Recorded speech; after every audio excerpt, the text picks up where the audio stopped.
ധന്യ, ഈ രാഹുൽ മാങ്കൂട്ടത്തിനെതിരായ ആക്ഷേപം അത് കുറച്ച് നാളുകളായിട്ട് വളരെ സജീവമായിട്ടുണ്ടായിരുന്നു. പക്ഷേ പിന്നീട് ഈ ആക്ഷേപം ഉന്നയിച്ചവർക്ക് ഒരു ഐഡൻറ്റിറ്റി ഇല്ല, അവരെ ആരാണെന്ന് ആർക്കും അറിയില്ല. ഒരു ശബ്ദം മാത്രം, ആ ശബ്ദത്തിൻ്റെ ആധികാരികത ചോദ്യം ചെയ്യപ്പെട്ടു. അത് കൃത്രിമമായി സൃഷ്ടിക്കപ്പെട്ട ഒരു ഓഡിയോയാണ് എന്ന തരത്തിൽ വന്നു. ഈ പരാതി ഉന്നയിച്ച ആൾ ആരാണ് എന്താണ് ഒരു സൂചന പോലും പുറത്തു വന്നിട്ടില്ല. അപ്പോൾ സ്വാഭാവികമായിട്ടും രാഹുൽ മാങ്കൂട്ടത്തിലിനെ അനുകൂലിക്കുന്ന ആൾക്കാർ അല്ലെങ്കിൽ രാഹുൽ മാങ്കൂട്ടത്തിലടക്കമുള്ളവർ ഇപ്പോൾ വാദിക്കുന്നത് ആ കേൾക്കുന്ന ശബ്ദം അതും രാഹുൽ മാങ്കൂട്ടത്തിൻ്റെ അല്ല, അതങ്ങനെയാണെന്ന് തെളിയിക്കാൻ എന്താണ് തെളിവ്? AI ആകാമല്ലോ. അപ്പോൾ അങ്ങനെ പറഞ്ഞിപ്പോൾ വേണമെങ്കിൽ അത് പറഞ്ഞ് ഒഴിയാം. അപ്പോൾ രാഹുൽ മാങ്കൂട്ടത്തിലിനെ സംബന്ധിച്ച് ഈ ആക്ഷേപം ഉന്നയിച്ചവർ ഇതുവരെ പരാതി നൽകാത്ത സാഹചര്യത്തിൽ രാഹുൽ മാങ്കൂട്ടത്തിലിന് ഇപ്പോൾ വേണമെങ്കിൽ വാദിയെ പ്രതിയാക്കാം. അതാണ് ഇപ്പോഴത്തെ സ്ഥിതി. അതുകൊണ്ട് അദ്ദേഹത്തിന് ഇപ്പോൾ ഏതെങ്കിലും തരത്തിലൊരു അയോഗ്യത കൽപ്പിക്കുന്നതിൽ ഒരർത്ഥവുമില്ല. അങ്ങനെ അയോഗ്യത കൽപ്പിക്കുന്നവർക്ക് അത് വാദിച്ച് തെളിയിക്കാൻ പറ്റാത്തൊരവസ്ഥയാണ്. ഇപ്പോൾ സ്വാഭാവികമായിട്ടും പാർട്ടി തലത്തിൽ പോലും രാഹുൽ മാങ്കൂട്ടത്തിലിനെ ഏർപ്പെടുത്തിയിരുന്ന അയിത്തം അത് പിൻവലിക്കപ്പെടുകയാണ്. സീനിയർ നേതാക്കളടക്കം രാഹുൽ മാങ്കൂട്ടത്തിലിനെ അകറ്റി നിർത്തണം, മാറ്റി നിർത്തണമെന്ന് വാദിച്ചവർ പോലും പലരും ഇപ്പോൾ നിലപാട് മയപ്പെടുത്തുന്നു. സ്വാഭാവികമായിട്ടും രാഹുൽ മാങ്കൂട്ടത്തിൽ സജീവ രാഷ്ട്രീയത്തിലേക്ക്, അല്ലെങ്കിൽ ഇപ്പോൾ സോഷ്യൽ മീഡിയയിൽ അദ്ദേഹം സജീവമായിട്ട് ഇപ്പോൾ ഇടപെട്ട് തുടങ്ങി. പൊതുരംഗത്തേക്ക് അദ്ദേഹം കൂടുതൽ ശക്തിയോടെ തിരിച്ചു വരിക തന്നെ ചെയ്യും, അല്ലേ? അങ്ങനെ തന്നെ നമുക്ക് കരുതേണ്ടി വരും. കാരണം കോൺഗ്രസിൽ നിന്ന് സസ്പെൻഡ് ചെയ്യപ്പെട്ട ആളാണ് രാഹുൽ മാങ്കൂട്ടത്തിൽ. അപ്പോൾ VD സതീശന്റെ കടുത്ത എതിർപ്പിനെ വകവയ്ക്കാതെയാണ് രാഹുൽ മാങ്കൂട്ടത്തിൽ നിയമസഭയിലേക്ക് എത്തുന്നത്. അപ്പോൾ VD സതീശൻ യൂത്ത് കോൺഗ്രസ് അധ്യക്ഷ സ്ഥാനത്ത് നിന്ന് രാഹുൽ മാങ്കൂട്ടം പുറത്തായി രാജിവെച്ചു. കോൺഗ്രസ് സസ്പെൻഡ് ചെയ്തു. 6 മാസത്തേക്കാണ് സസ്പെൻഡ് ചെയ്തത്. അതിനുശേഷം പിന്നെ എല്ലാവരും വിചാരിച്ചത് അദ്ദേഹം പാലക്കാട് MLA സ്ഥാനം കൂടി അദ്ദേഹം രാജിവെക്കും എന്നാണ് കരുതിയത്. പലരും അതിനുവേണ്ടി വലിയ കളികളൊക്കെ കളിച്ചു. പക്ഷേ MLA സ്ഥാനം രാജിവെച്ചില്ല. അപ്പം നമ്മളും ആദ്യം രാഹുൽ മാങ്കൂട്ടത്തിനെതിരെ നിന്ന് തന്നെയാണ് ശബ്ദമുയർത്തിയത്. പെട്ടെന്ന് എന്തുകൊണ്ട് നിങ്ങൾ രാഹുൽ മാങ്കൂട്ടത്തെ അനുകൂലിച്ച് രംഗത്തെത്തുന്നു എന്ന് ചോദിച്ചാൽ, രാഹുൽ മാങ്കൂട്ടം അങ്ങനെ ഏതെങ്കിലും സ്ത്രീയെ ശാരീരികമായി അവരുടെ അനുവാദമില്ലാതെ ഉപദ്രവിച്ചു അല്ലെങ്കിൽ അവരെ ലൈംഗികമായി ഉപയോഗിച്ചു എന്ന് ഏതെങ്കിലും സ്ത്രീ പൊതുമധ്യത്തിൽ വന്ന് പരാതിപ്പെടുകയോ അല്ലെങ്കിൽ പോലീസിൽ വന്ന് പരാതിപ്പെടുകയോ ചെയ്താൽ തീർച്ചയായിട്ടും രാഹുൽ മാങ്കൂട്ടത്തിനെതിരായി തന്നെയായിരിക്കും നമ്മൾ സംസാരിക്കുന്നത്. ഇവിടെ ഒരു പരാതിക്കാരിയില്ല. സൗണ്ട് മാറ്റിയാണ് പല ചാനലുകളിലും കൊടുത്തിരിക്കുന്നത്. ആരുടെ സൗണ്ടാണ്? ഈ പണ്ട് ലഹരി കേസിൽ സ്വന്തം സഹപ്രവർത്തകരുടെ മകളെ വെച്ച് ഷൂട്ട് ചെയ്ത ചാനൽ വരെ ഇവിടെ ഉള്ളതാണ്. അപ്പോൾ അത്തരത്തിൽ എന്ത് വേണമെങ്കിലും ആർക്കും കാണിക്കാം ഒരാളെ തകർക്കാനായി. മാധ്യമങ്ങളൊന്ന് ഇറങ്ങി കളിച്ചാൽ തീരാവുന്നതേ ഉള്ളൂ ഒരു രാഷ്ട്രീയക്കാരന്റെ ജീവിതം എന്ന് പറയുന്നത്. അപ്പോൾ തീർച്ചയായിട്ടും അത്തരത്തിൽ പലരും രാഹുൽ മാങ്കൂട്ടത്തെ രാഷ്ട്രീയ ജീവിതം അവസാനിപ്പിക്കാനുള്ള ശ്രമങ്ങൾ ഒരു ചാനലിന്റെ മുതലാളി ഇരുന്ന ഒരു ചർച്ചയിൽ പറയുന്നത് കേട്ടു. നമ്മൾ ഓഡിയോ പുറത്തുവിട്ടപ്പോൾ ഒരുത്തൻ വീട്ടിലിരിക്കുന്നത് കണ്ടില്ലേ എന്ന് ചോദിക്കുന്നത് കേട്ടു. നാളെ വാള് നമുക്ക് നേരെയും തൂങ്ങാൻ സാധ്യതയുണ്ട് എന്ന് മനസ്സിലാക്കിയിട്ട് വേണം ഇത്തരം പ്രയോഗങ്ങൾ നടത്താനെന്ന് അതിന്റെ താഴെ പലരും കമന്റുകൾ ഇടുന്നതായി കണ്ടു. അപ്പോൾ രാഹുൽ മാങ്കൂട്ടം ഇപ്പോൾ A ഗ്രൂപ്പിന്റെ ആവശ്യത്തെ തുടർന്നാണ് കോൺഗ്രസിലെതിരെ A ഗ്രൂപ്പ് ആവശ്യപ്പെട്ടു. രാഹുൽ അങ്ങനെ ഒളിച്ചിരിക്കേണ്ട ആവശ്യമൊന്നുമില്ല. രാഹുൽ തീർച്ചയായിട്ടും നിയമസഭയിൽ വരണം. പ്രത്യേക ബ്ലോക്കിലാണ് അദ്ദേഹം ഇരിക്കുന്നത്. ലൈംഗിക ആരോപണങ്ങൾ നേരിട്ട ഒരു വ്യക്തിയാണ്. അദ്ദേഹത്തെ എന്തിനാണ് ഇങ്ങനെ മാറ്റി നിർത്തുന്നതെന്ന് എനിക്ക് മനസ്സിലാവുന്നില്ല. കാരണം CPM ഭരിക്കുന്ന CPM-ൽ എത്ര മന്ത്രിമാർ ഈ അടുത്ത ദിവസങ്ങളിൽ കടകംപള്ളി സുരേന്ദ്രനെതിരെ സ്വപ്ന സുരേഷ് പരാതി കൊടുത്തിട്ടുണ്ട്. അപ്പോ കടകംപള്ളി സുരേന്ദ്രൻ എവിടെയാണ് ഇരുത്തേണ്ടത്? അതുപോലെ തോമസ് ഐസക്ക്, AK ശശീന്ദ്രൻ പൂച്ചക്കുട്ടി എന്ന് പറയുന്ന ആ ഒരു പ്രയോഗം, ഞാൻ ആദ്യമായി ജോലിക്ക് കയറി എല്ലാ സ്വപ്നങ്ങളും കണ്ടുകൊണ്ട് ആദ്യമായി ജോലിക്ക് കയറിയ മംഗളം എന്ന് പറയുന്ന ഒരു ചാനലിന്റെ തകർച്ചയ്ക്ക് കാരണമായതാണ് ആ സംഭവം എന്ന് പറയുന്നത്. അപ്പോ ഇത്ര വലിയ തെളിവുകൾ നമ്മുടെ മുന്നിൽ ഉള്ളപ്പോൾ ആ കേസൊക്കെ പിന്നീട് ഒതുക്കി തീർത്തിട്ടുണ്ടാവും, അറിയില്ല.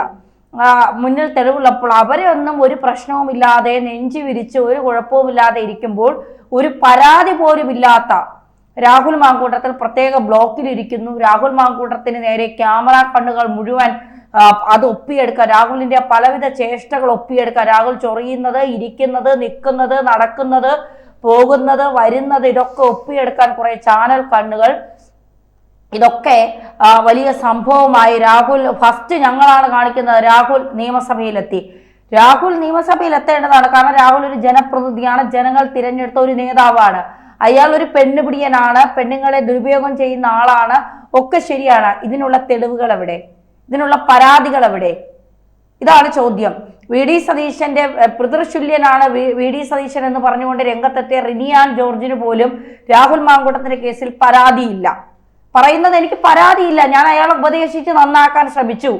ആ ശ്രമങ്ങൾ പരാജയപ്പെട്ടപ്പോഴാണ് ഞാൻ വീണ്ടും അയാളെ പേര് പോലും പറഞ്ഞിട്ടില്ല റിനിയാൻ ജോർജ്. ഇതുവരെ രാഹുൽ മാങ്കൂട്ടത്തിന്റെ പേര് പോലും പറയാത്തൊരു സ്ത്രീയാണ് വന്നു നിന്നിട്ട് എനിക്കെതിരെ സൈബർ ബുള്ളിങ് നടത്തുന്നു. അപ്പൊ അവരെ ഉദ്ദേശിച്ചിട്ടല്ല സൈബർ ബുള്ളിങ് എന്ന് അവർക്കങ്ങ് ചിന്തിച്ചാ പോരെ? പറയുന്നവരും അവരെ പേരുദ്ദേശിച്ചിട്ടല്ല പറയുന്നതെന്ന് അവർക്കങ്ങ് ചിന്തിച്ചാ പോരെ? ഒരാൾ അവർക്ക് മോശമായ മെസ്സേജ് അയക്കുന്നു, അവരെ 5 സ്റ്റാർ ഹോട്ടലിൽ വിളിക്കുന്നു, ആ പുരുഷനെതിരെ പരാതി എടുക്കാൻ ആ പുരുഷന്റെ പേര് പറയാനോ തൻ്റെ ഇടവും നട്ടലും ഇല്ലാത്ത ഒരു സ്ത്രീ പറയുകയാണ് എനിക്കെതിരെ സൈബർ ബുള്ളിങ് നടത്തുകയാണ്. എന്ത് യോഗ്യതയാണ് അവർക്ക് ഇതിനെതിരെ പറയാനുള്ളത്? രാഹുൽ മാങ്കൂട്ടം നിയമസഭയിൽ വരും, രാഹുൽ മാങ്കൂട്ടം എ ഗ്രൂപ്പിന്റെ ആവശ്യപ്രകാരം നിയമസഭയിലെത്തി. എനിക്ക് തോന്നുന്നില്ല രാഹുൽ മാങ്കൂട്ടത്തിൽ വായി മടച്ച് വെറുതെ ഇരിക്കുമെന്നുള്ളത്. ഇതിനെക്കുറിച്ച് പറഞ്ഞില്ല എങ്കിലും രാഹുൽ മാങ്കൂട്ടത്തിൽ കൃത്യമായ കാര്യങ്ങൾ നിയമസഭയിൽ പറയുക തന്നെ ചെയ്യും. ഒരുപക്ഷെ ഈ ഒരു കാര്യത്തിൽ, ലൈംഗിക ആരോപണ കാര്യത്തിൽ അദ്ദേഹം അദ്ദേഹത്തിനോട് ചാറ്റ് ചെയ്തവരുടെ ചാറ്റുകൾ പുറത്തുവിടാം. അതും അദ്ദേഹത്തിന്റെ കയ്യിൽ എന്തായാലും തെളിവുകളായി ഉണ്ടാവുമല്ലോ. ചാറ്റുകൾ പുറത്തുവിടാം, സംസാരിച്ച കാര്യങ്ങൾ പുറത്തുവിടാം, അദ്ദേഹവുമായി ബന്ധപ്പെട്ടവരുടെ പേരുകൾ അദ്ദേഹത്തിന് വേണമെങ്കിൽ പുറത്തുവിടാം. പലരും ഇരയെ കണ്ടു എന്ന് പറഞ്ഞ പലരും ഇരയെ കണ്ട് സംസാരിച്ചു, ഒത്തുതീർപ്പിന് പോയിട്ട് അവസാനം ഇരയെ കണ്ടു, ഞാൻ ഇരയുടെ ഡ്രോമ കണ്ടു, ഇരയുടെ കണ്ണുനീരിനൊപ്പം നിൽക്കുന്നു, അതൊക്കെ ഒരുപക്ഷെ പൊട്ടി പാളിസായി പോയത് നമ്മുടെ മുന്നിൽ തന്നെ നമ്മൾ കണ്ടതാണ്. അപ്പോ തീർച്ചയായിട്ടും രാഹുൽ മാങ്കൂട്ടത്തിന്റെ ഈ വരവ് അത് ആർക്കും തടുക്കാൻ കഴിഞ്ഞില്ല എന്നുള്ളതാണ് യാഥാർത്ഥ്യം. വി ഡി സതീശനൊക്കെ ഒരുപക്ഷെ രാഹുൽ മാങ്കൂട്ടത്തെ മാറ്റി നിർത്താനുള്ള ശ്രമങ്ങൾ നടത്തിയപ്പോഴും രാഹുൽ മാങ്കൂട്ടം നിയമസഭയിൽ വരണ്ട എന്നുള്ളൊരു ഉറച്ച നിലപാട് വി ഡി സതീശൻ അടക്കമുള്ള പ്രതിപക്ഷ നേതാക്കൾ കാണിച്ചപ്പോൾ അങ്ങനെയല്ല വി ഡി സതീശനൊന്നും കാണിക്കേണ്ടത് എന്നുള്ളതാണ്. കാരണം അവര് കാണിക്കുമ്പോൾ നമ്മളും കാണിച്ചാൽ നമ്മൾ അതിൽ എന്ത് വ്യത്യാസം എന്ന് ചോദിക്കാം. പക്ഷേ ഒരു പരിധി വരെ ഇപ്പോ റീൽസിനോടൊപ്പം ആയാലും അല്ലെങ്കിൽ വാക്കുകൾ കൊണ്ട് അമ്മാനമാടുന്ന രീതിയിലായാലും ഒരു പരിധിവരെ കോൺഗ്രസിന് ഒരു യുവജന സംഘടന ഉണ്ട് എന്ന് നാട്ടുകാർക്ക് കാണിച്ചു കൊടുത്ത ഒരു നേതാവാണ് രാഹുൽ മാങ്കൂട്ടത്തിൽ, അതിലൊരു സംശയവുമില്ല. അപ്പൊ അങ്ങനെ ഒരു നേതാവിനെ കുറെ പേർ ചേർന്ന് ഇല്ലാത്ത കള്ളക്കഥകൾ ഉണ്ടാക്കി, അല്ലെങ്കിൽ ഇനി അങ്ങനെ ഒരു കഥ ഉണ്ടാവും, അതിന്റെ സത്യാവസ്ഥ നമുക്കറിയില്ല. രാഹുൽ മാങ്കൂട്ടത്തിന് ഒരു ഇരയും വന്ന് പൊതുമധ്യത്തിൽ രാഹുൽ മാങ്കൂട്ടത്തിൽ എന്നെ അപമാനിച്ചു, എന്നെ ആക്രമിച്ചു, എന്നെ പീഡിപ്പിച്ചു എന്ന് പറഞ്ഞിട്ടില്ല. ഒരു ഇരയും വന്ന് പറഞ്ഞിട്ടില്ല. യഥാർത്ഥ സൗണ്ടോടുകൂടി ഒരു ഇരയും വന്ന് പറഞ്ഞിട്ടില്ല എന്നെ ആക്രമിച്ചു, എന്നെ ബലാത്സംഗം ചെയ്തു, എന്നെ ഗർഭചിത്രം നടത്തിയെന്ന് ഒരു ഇരയും പൊതുമധ്യത്തിൽ വന്ന് പറഞ്ഞിട്ടില്ല. അല്ലെങ്കിൽ പോലീസിനോട് ക്രൈംബ്രാഞ്ച് കേസ് അന്വേഷിച്ചപ്പോൾ ഞങ്ങൾക്ക് പരാതി ഇല്ല എന്ന് പറഞ്ഞൊഴിഞ്ഞവരാണ് ഈ ഇരകൾ എന്ന് പറയുന്നവർ. ഈ രാഹുൽ മാങ്കൂട്ടത്തിനെതിരെ തുറന്ന പോര് നടത്താൻ തയ്യാറായി ഇറങ്ങിയവർ എന്തുകൊണ്ട് ഞങ്ങളെയാണ് രാഹുൽ മാങ്കൂട്ടത്തിൽ ഞങ്ങളുടെ അനുവാദമില്ലാതെയാണ് ഞങ്ങളെ ബലാത്സംഗം ചെയ്തത്, ഞങ്ങളെ ശരീരത്തിൽ സ്പർശിച്ചത്, ഞങ്ങൾക്ക് മോശമായ മെസ്സേജുകൾ അയച്ചത് എന്ന് എന്തുകൊണ്ട് പറഞ്ഞ് രംഗത്ത് വന്നില്ല എന്നുള്ളതാണ് ഏറ്റവും പ്രധാനപ്പെട്ട ചോദ്യം. അപ്പോൾ ഈ കാര്യങ്ങളൊന്നും ഇതുവരെ നമ്മൾ ആരും കണ്ടിട്ടില്ല, കേട്ടിട്ടില്ല. പല ഓഡിയോസ് മാത്രമേ നമ്മൾ കേട്ടിട്ടുള്ളൂ. അതിൽ എത്രമാത്രം സത്യമുണ്ട് എന്ന് നമുക്ക് ഇപ്പോഴും അറിയില്ല. അതുകൊണ്ട് രാഹുൽ മാങ്കൂട്ടം ഒളിച്ച് ഇന്നൊരു ചാനൽ രാഹുൽ മാങ്കൂട്ടത്തിന്റെ വീട്ടിൽ പോയിരിക്കുന്നു, വീട് പൂട്ടിയിരിക്കുന്നു. അത് ബ്രേക്കിംഗ് ആണ്, ബിഗ് ബ്രേക്കിംഗ്. രാഹുൽ മാങ്കൂട്ടം വീട് പൂട്ടിപ്പോയി. അയാൾക്ക് വീട് പൂട്ടി വെക്കൂടെ? അയാൾക്ക് നിയമസഭയിൽ വരണം. അയാളുടെ അമ്മയും അല്ലെങ്കിൽ അമ്മയും സഹോദരങ്ങളും ആ വീട്ടിൽ സുരക്ഷിതരല്ല എന്ന് അയാൾക്ക് തോന്നിയിട്ടുണ്ടെങ്കിൽ അയാൾ മറ്റെവിടെയെങ്കിലും കൊണ്ടാക്കിയിട്ടുണ്ട്. അതൊക്കെ അയാളുടെ വ്യക്തിപരമായ കാര്യം. വീട് പൂട്ടണോ തുറന്നിട്ടിട്ട് പോണോ എന്ന് ചിന്തിക്കാനുള്ള അല്ലെങ്കിൽ അത് ചെയ്യാനുള്ള ഒരു അവകാശം പോലെ രാഹുൽ മാങ്കൂട്ടത്തിന് കേരളത്തിൽ ഇല്ലേ? ആരും പെർഫെക്റ്റ് അല്ല, ഈ പറയുന്നവരാരും നല്ലവരല്ല. 100% പെർഫെക്റ്റ് ആയിട്ടുള്ള ആരും ലോകത്തില്ല. അതുകൊണ്ട് ആർക്കും ആരെയും താറടിച്ചും ആർക്കുമേലെ ലൈംഗിക ആരോപണങ്ങൾ ഉന്നയിച്ചും ആരെയും കള്ളക്കേസിൽ കുടുക്കിയും ആരെയും ഒരിടത്ത് വിരുത്താൻ കഴിയില്ല എന്ന് എല്ലാവരും ആലോചിച്ചാൽ നന്ദി. ഇന്ന് രാഹുൽ മാങ്കൂട്ടത്തുമാണെങ്കിൽ നാളെ മറ്റു പലരുമായിരിക്കുമെന്ന് ചിന്തിച്ചാൽ നന്നായിരിക്കും.